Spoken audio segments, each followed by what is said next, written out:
The Enigma of the Pale Tongue, Oxford, 1925. The first light of morning gilded the stone towers of the old university as Pierre Durand, dressed in his impeccable dark blue suit and neatly adjusted beret, stepped out of a taxi in front of the imposing Pembroke College.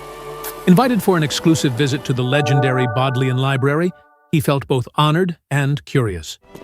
At the door, 4 figures awaited him: Professor Edgar Whitmore, of Natural Sciences; Professor Samuel Caldwell, a specialist in ancient literature; Chancellor Leonard Greaves, of Biology; and Professor Arthur Wycliffe, of Medieval History. After brief greetings, the professors led him through the main hall to the section dedicated to English literature.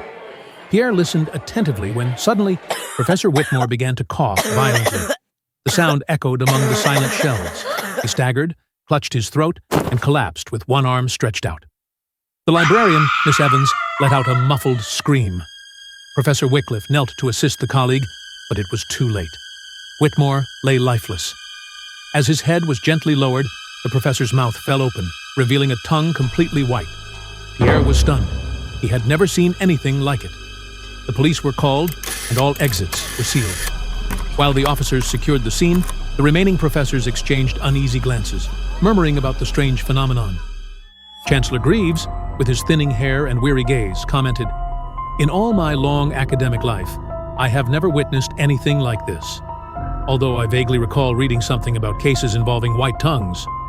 Greaves's words sparked an idea in Pierre's mind, a spark that quickly turned into action.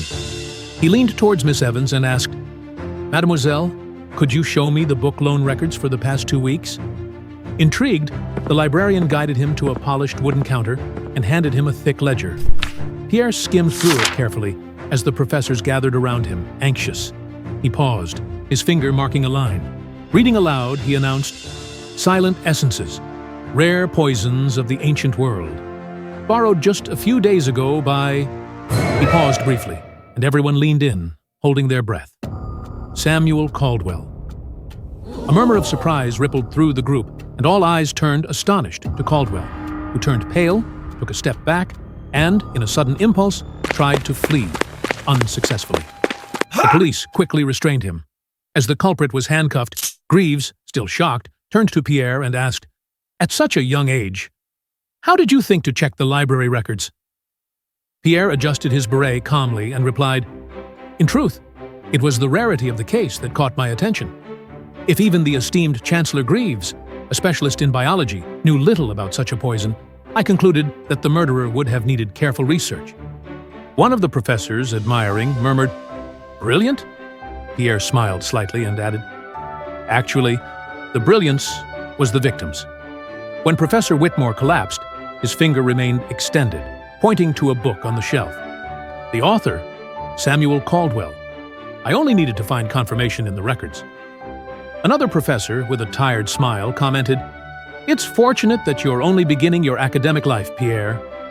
You can understand even the dead, while we, at our age, barely understand ourselves." They all laughed softly, and the group resumed their tour of the legendary library under the golden light filtering through the Gothic windows. The end.